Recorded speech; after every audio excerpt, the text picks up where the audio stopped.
Hey everybody, it's Ricky from All Sorts of Words, and this is Odd Chapters, my show on the channel All Sorts of Words.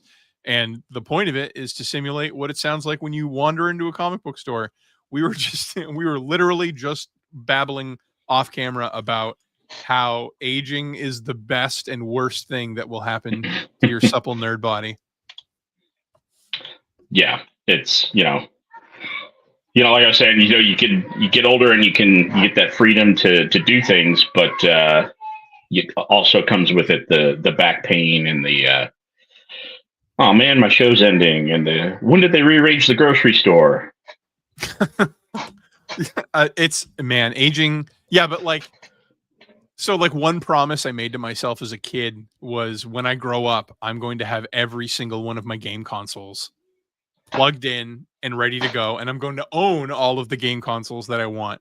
And so like that's a gift that I've given myself as an adult that man, every time I walk by my like all of my systems plugged in, I feel like I accomplished something even though it's just consumerism. Yeah, I agree with that. I've tried to hang on to most of mine, and then my time in the military, I had to leave some of that at my parents' house, but I've slowly kind of moved it all back, and it's not all plugged in at the same time. So sometimes I gotta fish through and find what I want to play. But yeah, no, that's an admirable childhood goal carried into adulthood for sure. That's the that's the commitment I make to my guests when they come to my house. Any video game you want on the shelf, pick it up and we can plug it in. And I get tested all the time. They're like Metal Gear on NES. I'm like, let's go, motherfucker. Let's fucking. I'll test you right now. Sega Genesis in like 1993 or 94 had a super sweet game called General Chaos. Oh And wow. it was basically just two sides. The characters the same. You had a grenadier and a rifleman and a mortarman and all this whatever, and you launch them strategically, and whatever side wins, uh, you go on to the next round, and it gets progressively more difficult. But we only ever played multiplayer. Do you have that? I'm not making the claim that I have every game. I'm making the claim that every game I have is accessible instantaneously. Oh yeah, that's definitely fair. I have spent no way. the last 20 years looking for a playable copy of that to plug into my Sega Genesis, and I can't find it anywhere. Just emulate at this point. Yeah, well, I'm hoping I didn't inception it into my brain, and that those 2 years of my life I spent playing it were imaginary. Yeah, along with reading the Bernstein Bears. You're right. You're right. Yeah. Okay, so here's the point of this evening. So let me just give like a little spiel. We'll catch everybody up. This is the point of this evening. This is the point of why we're all here. I'm not a religious person. I think if I ever meet God, they will understand. Here, let me turn the comments on. Big Nasty, hello. God will understand that we're spoiled for choice in the 21st century.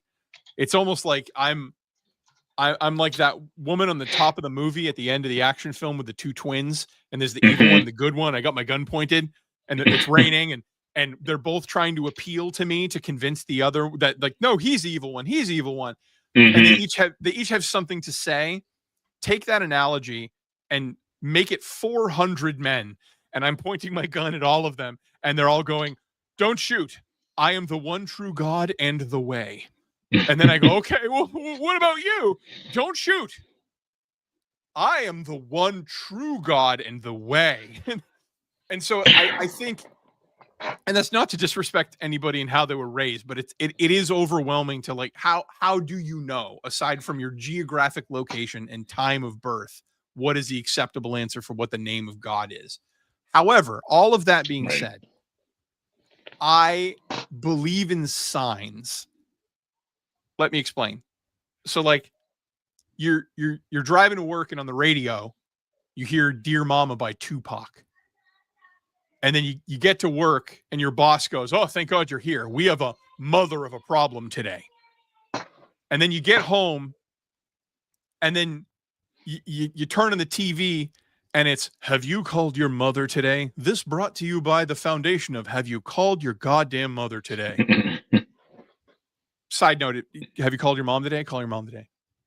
But my point is with signs, whether it's Jesus Herschel Christ sending me a text message, or it's my own advanced monkey brain taking in a bunch of information and reminding me that I should call my mom, right? Like a guilt manifesting in the signs that I see. I do believe in signs. I don't know what their purpose is and their origin. No, I don't know their origin, but I know their purpose, which is to call me to action.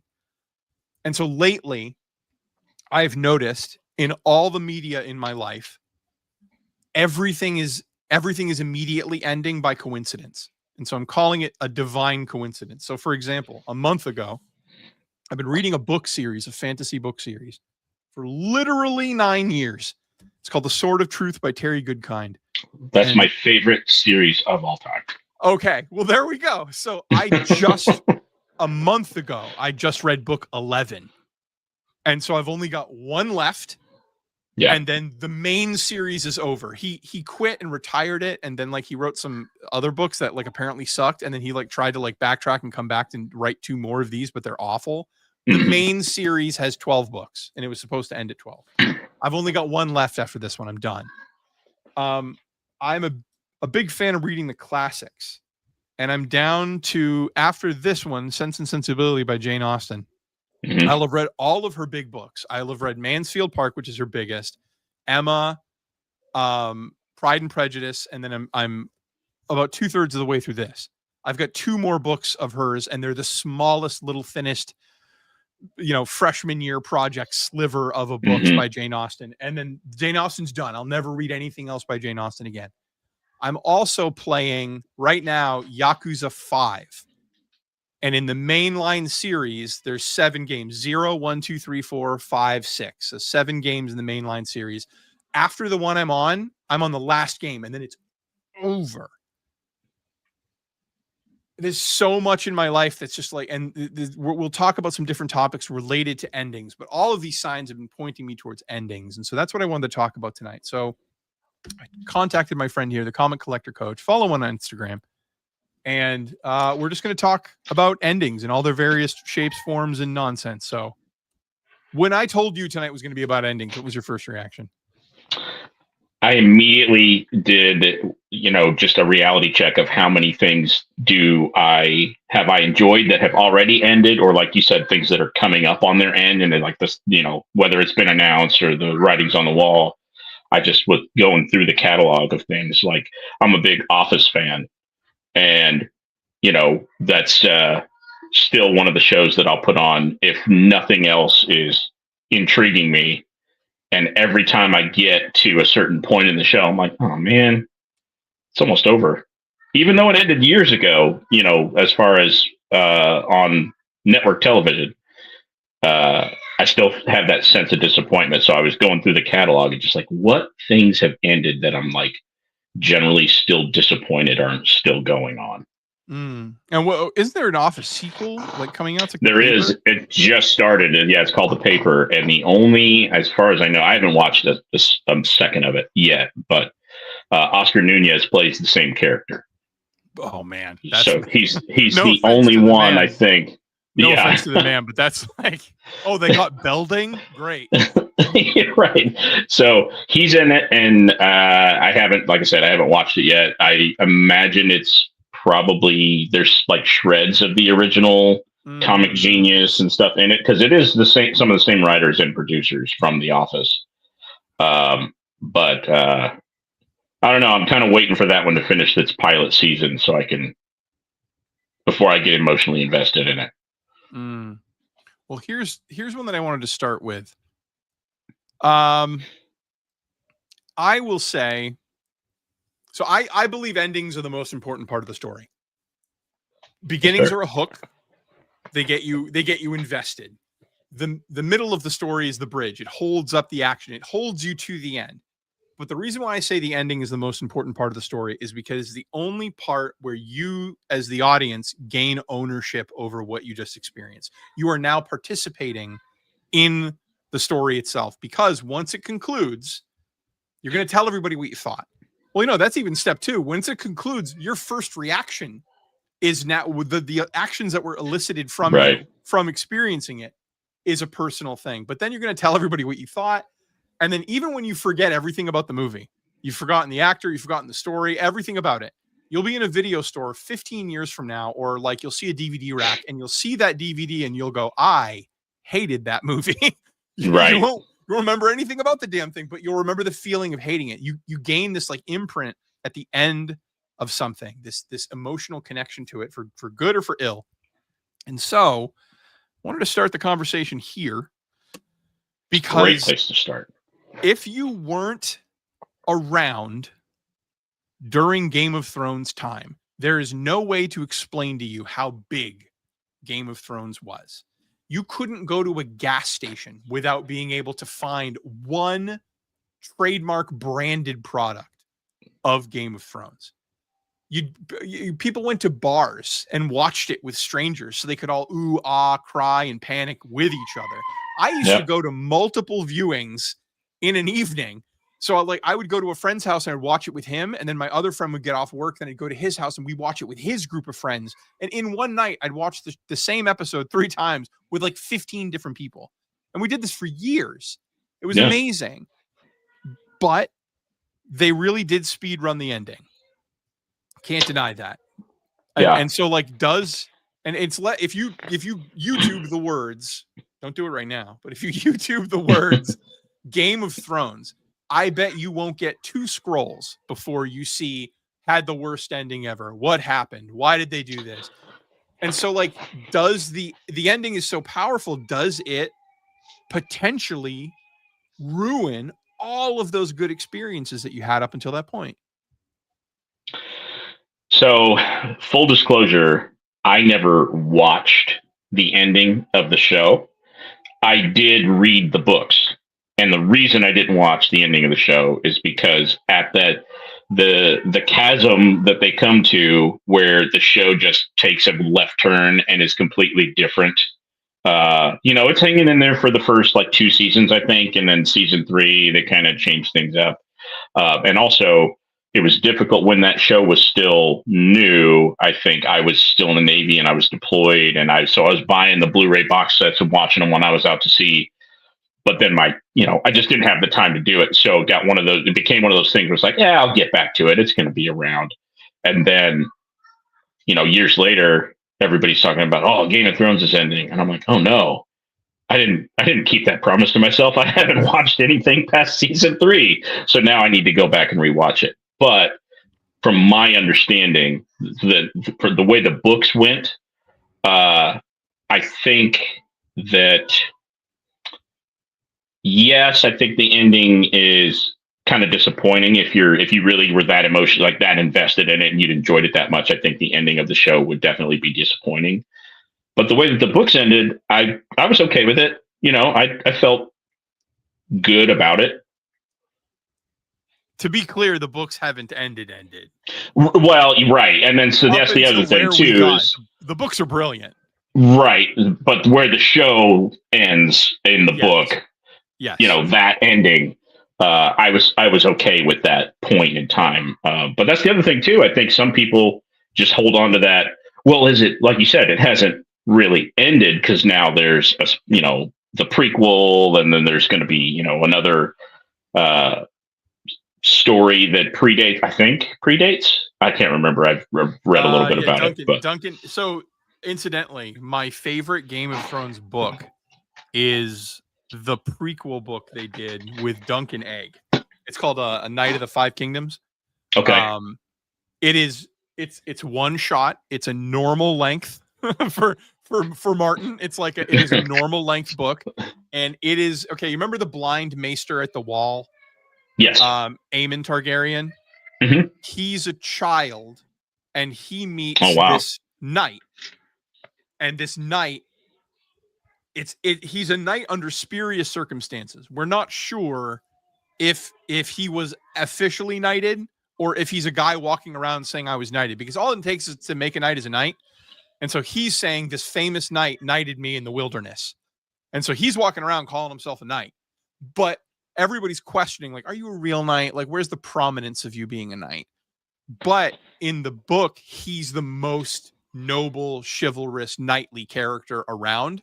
So it's this discussion of like, even if he's lying, he's definitely earned this title with how he's behaving, and he's interacting throughout the book. They're interacting with two characters who are dueling over wanting the kingdom, two Targaryen brothers. It's that war of the war of the dragons, where it's the red dragon flag and the black dragon flag. It's that war is about to start. And so this book takes place then. It's fantastic. Walder Frey is like 30. Oh wow. Oh, it's great. But so with Game of Thrones, so I'm gonna save Game of Thrones for everybody who ever watches it. I'm gonna save it. I'm gonna save it for you too. I'm gonna save Game of Thrones the final season for you. If you look at it, the final season, as a YouTube video of all of the best scenes of a season we didn't get, it suddenly makes a lot more sense, and it's suddenly a lot more tolerable. Well, that turn seemed like it came out of nowhere. Well, there were 3 episodes of yakking that they skipped. Remember, this is the YouTube video. They've given you a truncated version. I feel like you'll enjoy the show as it is a lot more than that. And I wish people were nicer to it, because it was such a moment in time. Well, so the thing about it for me that really made me want to go back and watch it is that people who generally don't even like they've never read the books, but that show was so good for the time that came out and the things that it was doing.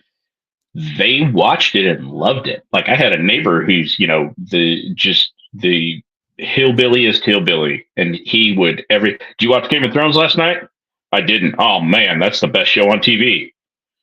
So it brought a lot of people together that wouldn't have otherwise read the books, because what a lot of those people experienced is this show's really great. And then people that had read the books, that maybe wouldn't normally interact with each other would say, oh, well, have you read the books? And they'd go, no. And they'd be like, you should read the books because you might like it even more. Or you might, your feelings might be mixed. But I think that kind of thing, tying it together and, just sharing that experience can also, when the show was ending, those emotional ties that people might have had, like you said, you were watching it, the same episode 3 times in one night with different groups of people, and that, maybe each of your groups of people that you were watching it with had different emotional ties to each other with when it ended. I'm sure you had several different discussions between all of those folks, when it did end. Not everybody had the same feelings and opinions. Most of them hated it. And I don't know how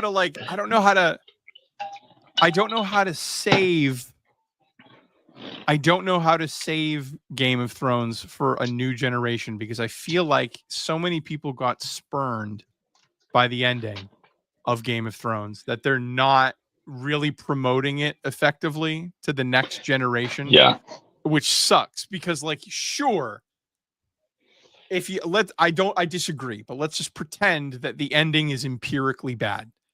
Does that deny the fact that seasons 1 through 7 is some of the best television ever, period? And I don't know if that's I don't know if that's fair.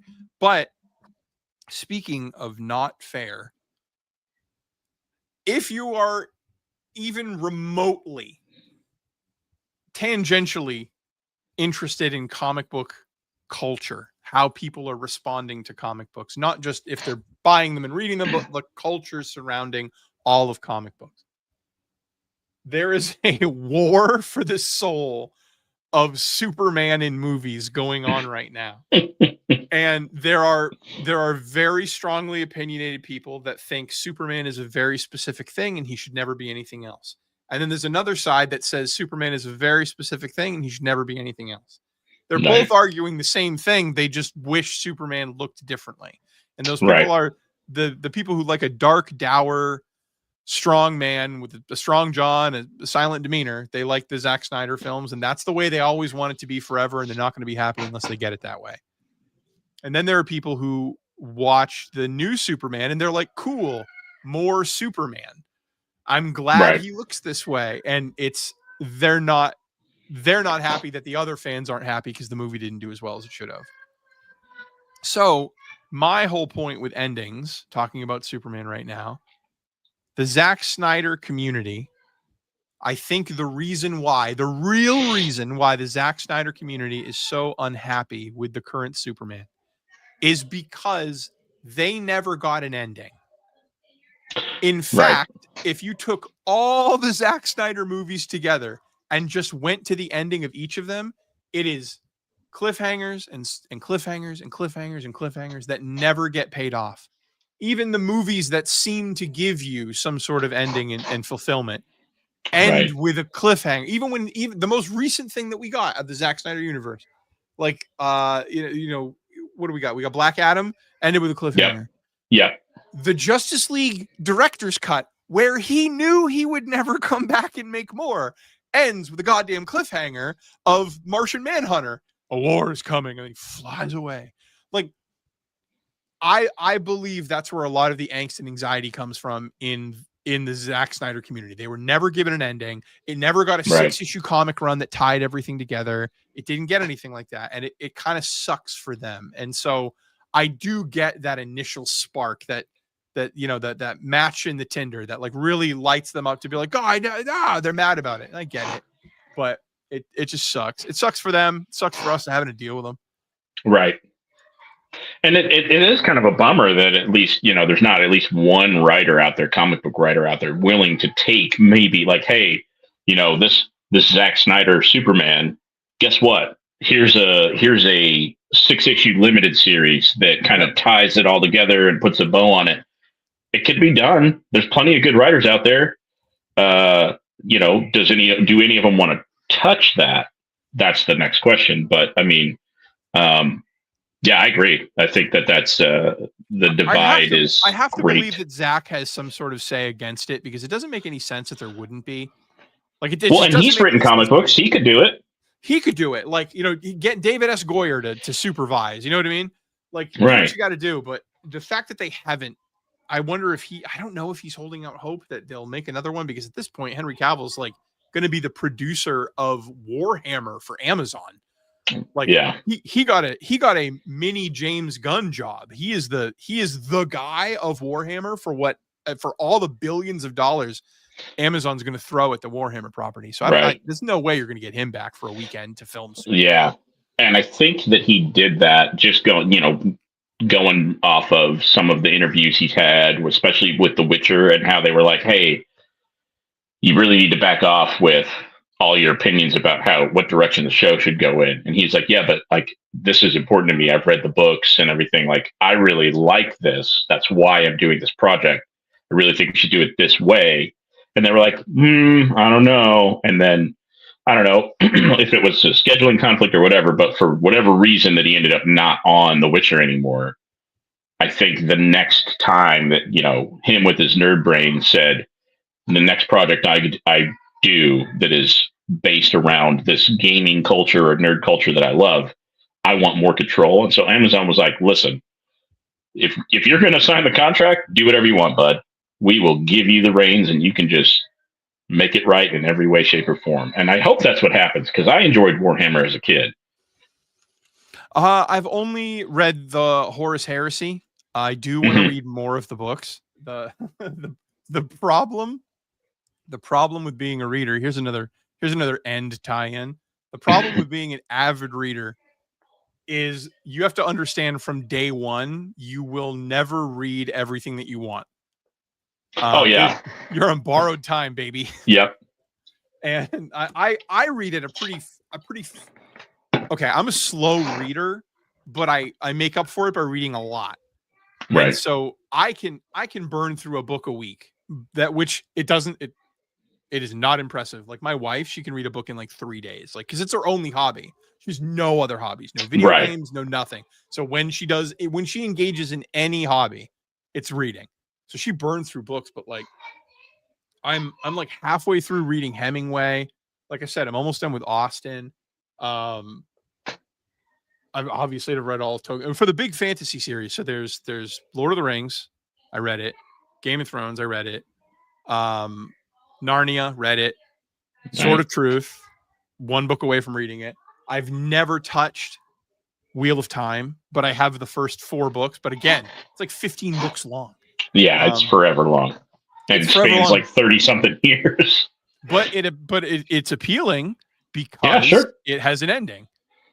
It's over. There's no more. So like that in today's endless churn of sequels and prequels and cinematic universes, it is appealing that like, no, it's over. It's done. Get in, get out. Beginning, middle, end. Yeah.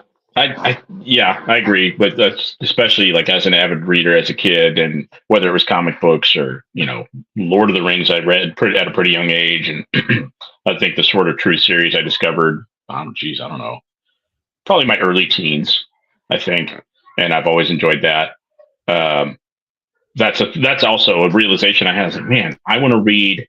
At one point, I had this delusion that I was going to read every like fantasy, wizards and sorcery and dragons book or series that there was that existed. And then when I, discovered Dungeons and Dragons, that dream went right out the window. I was like, there's way too much of that for me to read all of it. There's just not enough time. Yeah, there is literally not enough time. And then I also like, I'm at a disadvantage because I also like, I like the classics. But this sounds so like vapid, but like I'm really attracted to a thick ass, impossibly long book. Yep. So when like if you're in a bookstore and you pick something up and you go, Jesus Christ, like I go like, give it to me. So like for long book, I mean, well, first of all, Sword of Truth is forever long. There are some long, like Stone of Tears, that second one is like 1,400 pages. Well, even Wizard's First Rule was like 800, and that's the intro. Yeah, and that's the intro. They're so long. But like, I'm looking at my shelf. So for really long ones, I've read Atlas Shrugged, House of Leaves, Count of Monte Cristo, which I finished that like 2 months ago. Dear God, Count of Monte Cristo. Yeah, Count of Monte Cristo. I looked at the word count. It's 3% longer than the Lord of the Rings trilogy. Like it's so long, but I read that. On my shelf right now, I've got Lonesome Dove, which is enormous. Gone with the Wind, which is enormous, and then Les Mis, which is enormous. So after I finish this, I'm going to peel through because I'm going through the Laura Ingalls Wilder books too. I bought that collection. I haven't read them since I was a kid, and I'm on Little House on the Prairie. And then after I read Little House on the Prairie, I think it's like back to that big thick boy books, because I have a deal with myself that for every big thick boy book I read, I take a break afterward by reading a Conan novel from the 80s. There you go. So it's like it's my treat time. I want to read a Conan book. I can't until I finish Les Miserables. Me not want to think hard. Yeah, oh yeah, and they're so fun. They're so fun. I've read so many Conan books at this point, and they're all just so ridiculous. Yeah. Robert Jordan wrote a bunch of them. I did not know that. That makes sense though for Wheel of Time. As like a side gig for Tor, Robert Jordan wrote a bunch of Conan books. I think he could just like peel them out back in the day. Sure. Oh, you could do anything on cocaine, right? You could do anything on cocaine. But I just saw someone, like a viewer just joined, and they walked in on you can do anything on cocaine. So endings in relation to comic books. The growth happens at the end of a story. Your most involvement as a reader, where you take over and you make your assumptions and you carry them on and you tell people yes or no and you think about it in the future. All of that comes at the ending. Can comic books ascend to that holy place in the sky, art with a capital A, if they are incapable of giving us proper endings? I mean, can they? Sure. I think that there are plenty of really great writers that could, put a bow on a well-written story, even if it's something that's been, carried on by different writers over a long period of time. I think that it could. The problem is how many people are going to accept it as the ending, because you might have people that joined at different points in the journey, and that, for them, like you said, the hook is at the beginning. And so what if they don't want it to end? Or what if I'm only going to read, I consider the end when this writer stopped writing it, not the end that's, so, but to answer the question, yeah, I think it can. I think it's possible to become a true piece of like literary art where look at this beautiful story and it has an actual end. There's no cliffhangers. There's no retcon. There's no, whatever. Everything is canon. All of it flows and it makes sense. I think it could be done. I mean, there's probably even examples out there. Maybe stuff that I haven't read, but there's probably examples out there of a really good story that has a true ending, and generally everybody enjoyed it. Superheroes, I don't know if they're going to get that grace. Probably not superheroes. Yeah, I don't think they're going to get that grace. I mean, they've touched on it, like Tom King's run of Batman in the very beginning, when he first, like the first issue of Tom King's run, him on the plane heading into Gotham Harbor, thinking he's going to die, asking Alfred on the headset, "Is this a good death?" And then like the conversation they have about like, would my parents be proud of me? And they're like, yeah. And he's like, yeah, of course. But try not to think about it. Focus on the survival. Beautiful scene. But again, then that begins what would be 84 issues of Tom King's runs. And then people got really mad because Tom King took Batman in some really interesting places. And then at the end of Tom King's tenure, it was the Joker War and another goddamn turn of the wheel. Another turn of the wheel. And so I think for a lot of people, like newer readers, that was a surprise to them, that like, whoa, what do you mean it sounds different? Why is everyone talking so different? Different writers, man. It sucks. Yeah. And I've got to be honest too, there's a lot of Batman, as I really enjoy Batman, but I found that there's a time period that I enjoy Batman the most. And it's basically, right around that time. I haven't read a lot of Tom King's Batman, but like, I want to say probably some of the stuff in the 80s, and then like the new 52 stuff I liked a lot of, but only because they wanted to tie, so much together. I think maybe kind of like Civil War, when Marvel did Civil War, there was a lot of tie-ins and stuff. But there's so much Batman. Look, again, I don't think I can read it all. So which stories do I pick? You know what I mean? Like, even 40s, in my the 40s is unreadable. Exactly. It's mostly text. They're mostly like children's books. Like, when you're looking at a children's book and there's a picture and there's a ton of text, there are more pictures, but it's still enormous amounts of text. Like, you're mostly reading, and it's mostly noir, like poorly written, like meh. Right. Yeah. Like an actual like detective, almost like Batman's a police officer, less of Batman being what Batman is now. Right. But the Hush storyline is probably one of my favorite things that I've ever read in comics. So, how do I go from that and go, man, this was really good, and then go pick up a different like arc of Batman and go, man, I did not like this, because it's still Batman being Batman. But like you said, if there's no end because they went a different direction, or I don't know, there's 5 different Batman stories out and none of them are connected in any way, shape, or form, that's really tough for new readers to go and say, well, I like Batman, but which Batman do I like? You're not going to know unless you read some of it. And then, even then, like you said, if it doesn't have an ending,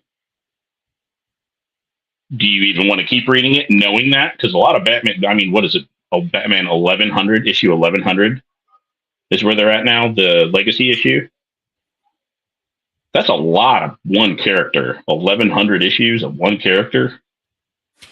what makes it hard for a reader like myself, where I like reading like what you just described. I like reading a run of an era. So like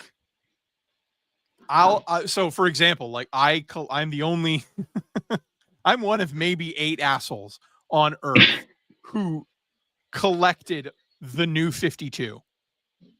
And I don't mean like I collected a couple issues here and there of the New 52. So my basement has, in chronological order, the appearances of Batman, Superman, Wonder Woman, Green Lantern, Justice League, Teen Titans, Jonah Hex, Swamp Thing, Constantine, and and all of the arcs, like the big team events and stuff, and the universe events.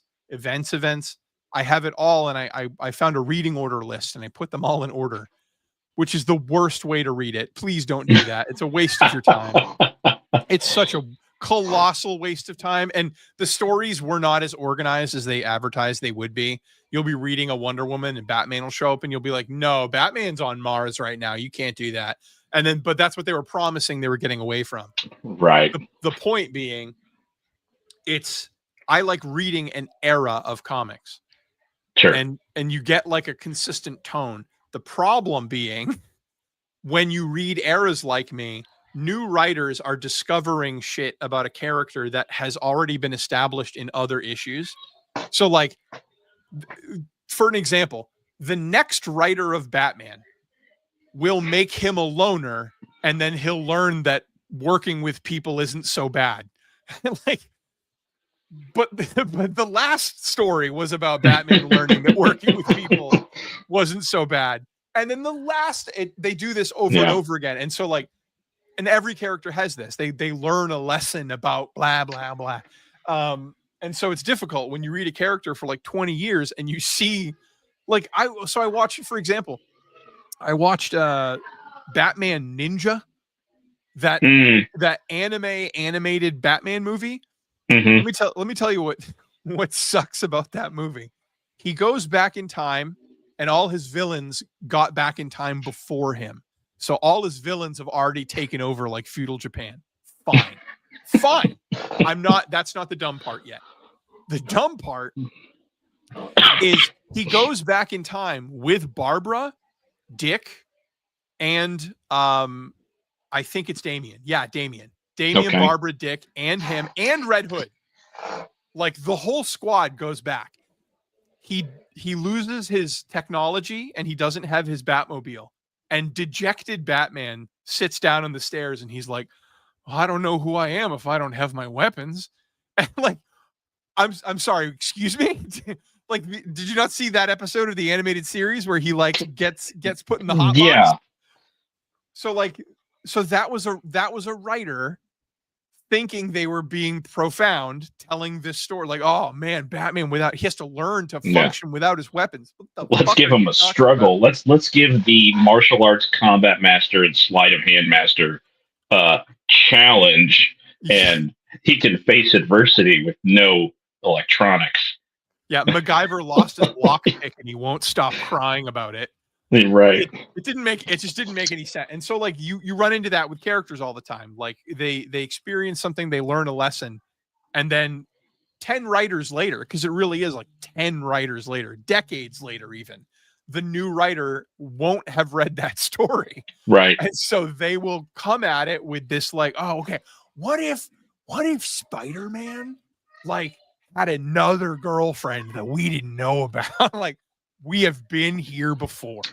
Yeah. And you know what makes it worse too, when that kind of that exact thing happens, is all of the new readers to the character are hearing about, oh, hey, look at this new series. And then they'll pick it up and like, oh man, this is cool. And then someone who's tenured in comics is going to go, or that character specifically is going to say, well, this already happened. Like, you know, in the 60s or the 70s, like this happened canonically a long, long time ago. Oh, so this isn't like a new story. I mean, it's written different, but same beginning, right, middle, end. Yeah. Like, and then it's just a bummer to hear that they're like, oh, well, I'm not going to read the old stuff. If it's the same, I'm just going to read this one and like this one, which, okay, you know, that's your opinion, but What if Maybe Matt Murdock had to defend a villain? You're right. Yeah, we've been there. Exactly. What if he had to defend, like, I don't know, like the Kingpin? How crazy would that be? What if he was just a lawyer? Yep, been done. They did that. Right. And yeah, it is difficult, but like you're also a giant corporation force feeding the same character to the next generation. So then, like, I mean, if you think about, okay, I went gaga over X-Men 97. I'm not a Marvel reader in the slightest, but I grew up with the cartoon show. And sure. Absolutely. I think Remember It, the Gambit episode, is the best writing Marvel's ever done. That's pretty darn good, yeah. But that being said, it's still just retelling Claremont stories. Like, let's be honest. Yeah. It's great. It was great the first time. You're right. Nothing really changed. It's just also great. Or still great. It's additionally great. Right. Yeah. So I don't know. So I've been thinking about just endings a lot lately. And so this is the big one. This is the big ending one. I have, as of recently, among my friends and family, been referring to myself not as a comic book collector, but as a comic book collected with a D. Yeah. I have a basement full of probably 18,000 issues. And like I said, I'm a run collector. So I can go downstairs and say, like, I'm going to read from 1984 to 1998, the Legion of Superheroes. In order, I'm just going to go. And I have that. I have all of Sandman. I have all of Cross. I have whole runs in I have the entire Jeff Johns JSA run. Like, I have whole runs in my basement, and those will last me for years and years without me ever even doubling up. So, for example, the New 52 collection I made, it fills 14 art short boxes. Yeah. 14 of them. And that's like, what, 200 books in a box? Yeah. Somewhere Yeah. So I read religiously for months, and I got to box number 3. And so that's what I'm saying. So the point I'm illustrating is that I have enough reading. In terms of key issues, my key issues, I've got the ones that I want, and everything else is just kind of like chasing a collection will never complete. Like, I love Brainiac, and Brainiac's my favorite villain.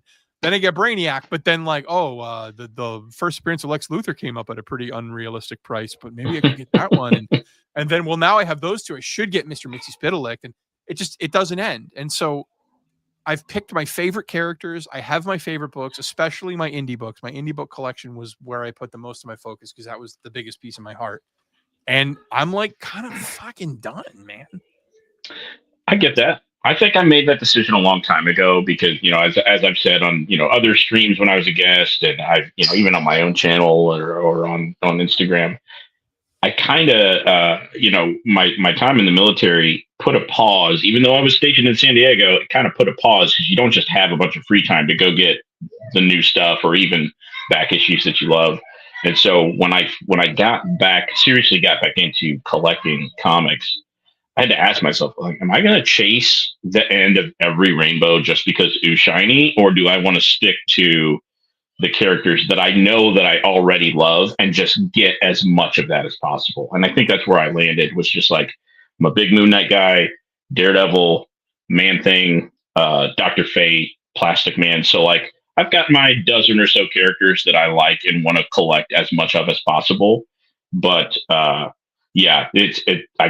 some days I feel like that. I'm like, there's so much of it. Plastic Man. I mean, I'm not going to collect Golden Age Plastic Man. I was about to ask. There's no way I can do any of that. Did you like get those? Like, what are we talking here? No, I have my Plastic Man collection is very small in just terms of the age of the character. But like what I've read, I like. So every time I pick something up new that I don't have, I still enjoy it. That's not going to deter me from going, from picking those up. It's just, I know that there's certain things that I'm not going to go after.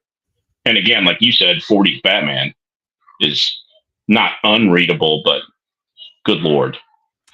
So Yeah, and some of the older Plastic Man, am I going to bother reading it? Because a lot of that stuff's written similarly, and I don't know. I think I'm just going to, Silver Age, Bronze Age forward, and just get as much of it as I can.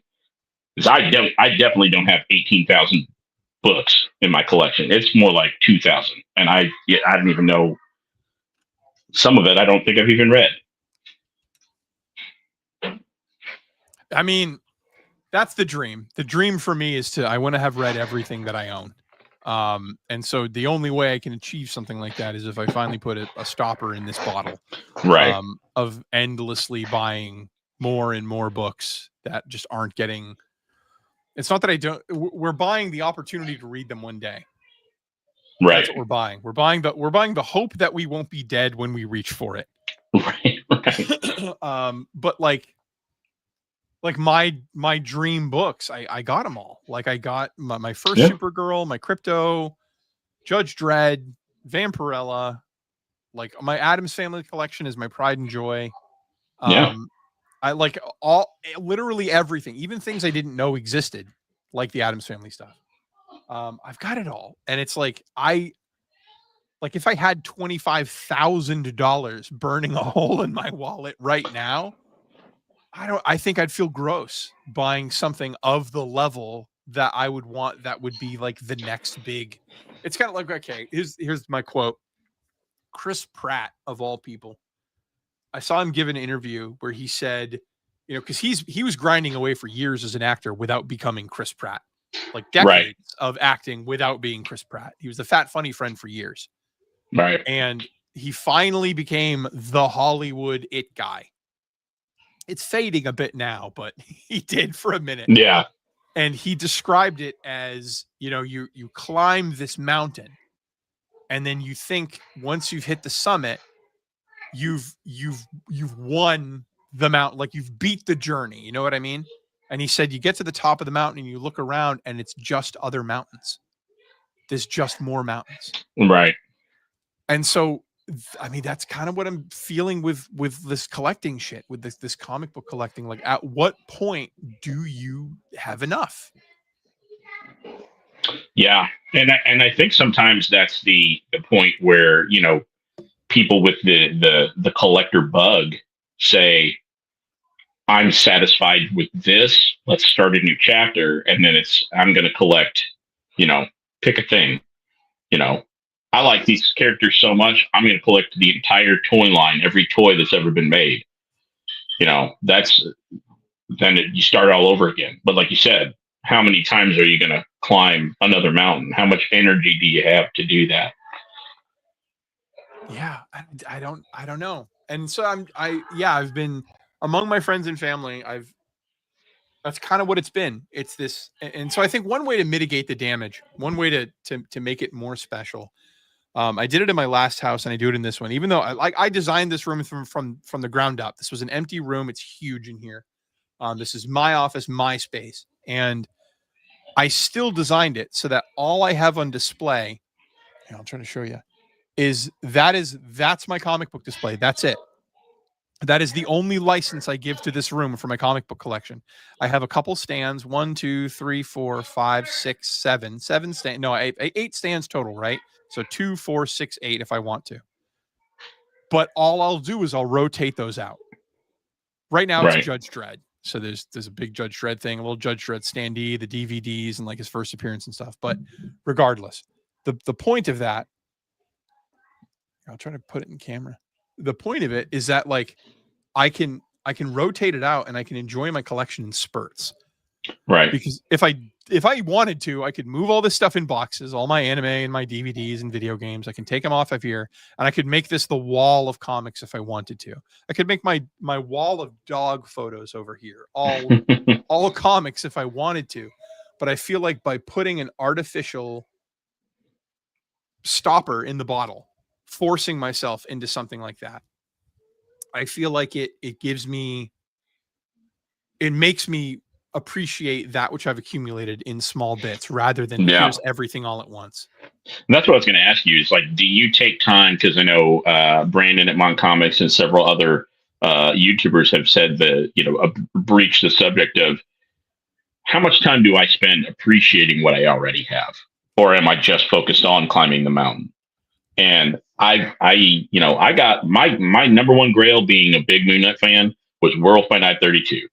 For 15 years, I was like, I got to have it. And well, last year I got it. And now I have it, back here on the wall. But every time I look at it, I feel good about it. So, I still appreciate it. It hasn't worn off. And I think, there's a lot of factors that go into that, like the cost, the journey, how long did it take me with that as my goal to get it? And then, so that raises the philosophical question, for me is if there isn't an end to, this glorious end or, even just a definitive end for a specific character or storyline, if I've enjoyed the journey, do I even care if there's no end? Like the chunk that I like, and I've read it maybe more than once, do I need an end? Can I feel satisfied stopping before the end comes and say, you know what, I'm good. I enjoyed what I had. I don't need to end. That's interesting. So you become the ending that's very monk-like. You yourself become the ending. Just choose the end of, wherever you stop. That's just the end. Oh yeah, that series is great. This is where I read up to. Oh man, it got so much better after it. I'm good. I enjoyed what I enjoyed. I don't need to go chasing. I don't have to continue climbing the mountain because I got to the point where I was satisfied. Interesting. Yeah. So I wonder if there's somebody out there who has their, Ramita Jr., JR, of Spider-Man run. And then they just artificially end it where he dies in the Ultimates. Like you could take a couple of those Ultimates issues, squeeze them over and say, this is the end of Peter Parker right here. Right. Yeah. I mean, there's gotta be somebody out there that's like that. I mean, for me, coming back to Moon Knight, I really like the 80s stuff when he got his first solo run, and was it 2016, 2015 when they started, kind of doing the mind game with all the readers. Is like, okay, well, we know that he's certifiably like schizophrenic, split personality, all this stuff. What if Moon Knight this entire time, and they kind of did this in the show, this entire time, he's been in a mental institution and all of these adventures have just been in his head. And then when I started reading that, I was like, you know what? I don't like that. I want to apply the fiction of, he's out there being the fist of Khonshu and, exacting vengeance on the bad people. Why do I have to accept that? Oh, maybe none of that happened because he's just nuts. Interesting. And Batman did that first. Yeah. Well, there's a lot of with Batman's Neil Gaiman, those last two books, the Whatever Happened to the Cape Crusader. Alfred had been paying people to create crime for him to work through his trauma of the death of his right. Yeah, that's interesting. Yeah, I don't. But know. You know what I mean? Like, why would I climb that mountain if I don't like the journey? If I'm not enjoying it, why would I keep going just because I started? I can go back to the other thing that I like and reread that and have a great time. That's true. Yeah, there's enough out there of every character where you can just create your own custom canon. Right. This to this to this to this. That's your story. Don't get me wrong. I still bought the books because in supporting the character, I want Moon Knight to keep being written. Yeah. But I haven't. I mean, I think I made it 5 or 6 issues into that specific volume, and I was like, I don't like this at all. Yeah, that's something that a lot of today kids don't understand. There's a line from Call of Duty Modern Warfare 2, the campaign mode, where it's the beginning of the game, and there's the general, and he's giving the narration about hmm the United States getting involved in another conflict. And he says, we're too big to sit anything out anymore. Right. I look at comic book characters and their franchises and their movies and their action figures and all of it. It's such a big machine now that if I withhold my support, they'll just pivot to the next character they can Right. make a movie out of. They'll just pivot to the next poster, the next action figure, the next whatever. I don't think anybody thought Ant-Man would get 3 movies before they ever made a Hulk in this new Marvel Cinematic Universe. We've almost got 20 years of this Marvel Cinematic Universe, and you're still telling me we only have the Edward Norton joint? That's all we have for the Hulk movies? Well, I mean, unless you're including the Eric Bana one, but which honestly, that wasn't Marvel Studios. Well, yeah, that's true. Who made that? Fox? It must have been. Had to have been. Yeah. But to be fair, the movie itself on screen presented like a comic book reads in ways. A bad comic book. Right. So I enjoyed that aspect of it. But yeah, exactly. Yeah, you're 100% right. It's like, so wait a minute, speaking of endings, we get Edward Norton, who, some people liked him, some people didn't. But the movie itself wasn't terrible. It's mediocre. It's in the middle. And we were sold something watching that film. Like, oh man, they're going to take Hulk in this different direction. That's going to be cool. And then they just didn't. And then it's, however many years later, and it's like, hey, Mark Ruffalo's Bruce Banner now. But why? What happened to Edward Norton? I mean, speaking of Edward Norton and cliffhangers, Alita Battle Angel, the Robert Rodriguez CGI action movie with Christoph Waltz. Yeah. I was so excited for that movie, and I did enjoy it, and it is a visual spectacle kind of movie, and it is fun.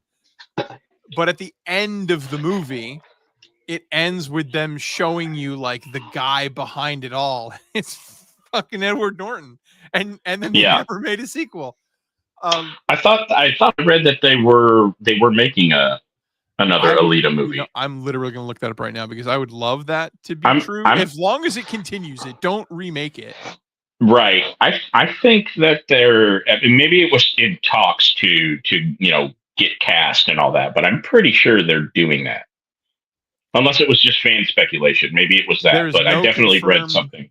There is no confirmed release date of Alita Battle Angel 2, but both director Robert Rodriguez and producer James Cameron have expressed interest and confirmed that the sequel is still in development. The sequel's timeline is uncertain, with production likely dependent on the availability of the filmmakers, who are also busy with the Avatar franchise.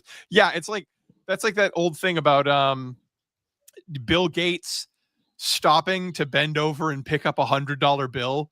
Right, is a waste of his time. It literally costs him money to do it. Yeah, it costs him money to bit like that.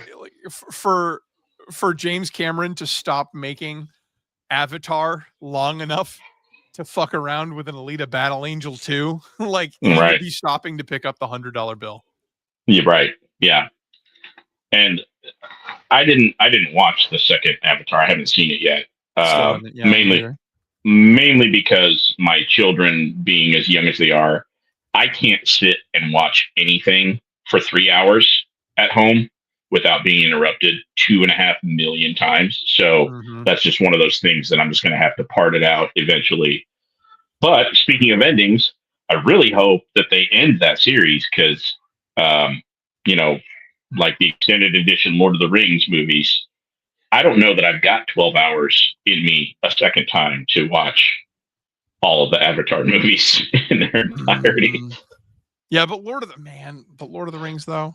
Lord of the Rings is really good, and I do try to rewatch it, here and there sporadically every other year or so. And every once in a while I'll get some free time and watch a whole one in one sitting.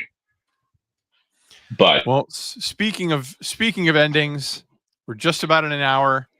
Time flies. Yeah. when you're yakking in a comic book store. He left his kids in the car while he was talking in here. It's really hot out. We got to make it back out to the car. Everybody who stopped by, thank you for stopping by. This is literally just so fun for me, just to be able to hang out and talk geek shit. I don't have at the very beginning, my man here was saying about how he's like got friends who are into this. I don't have anybody in my life but y'all to talk about this stuff with. So I appreciate you stopping by. If you did, thank you for the Comic Collector Coach for stopping by. Please go sub up his channel. Please sub up my channel. Please be nice to each other. Love you.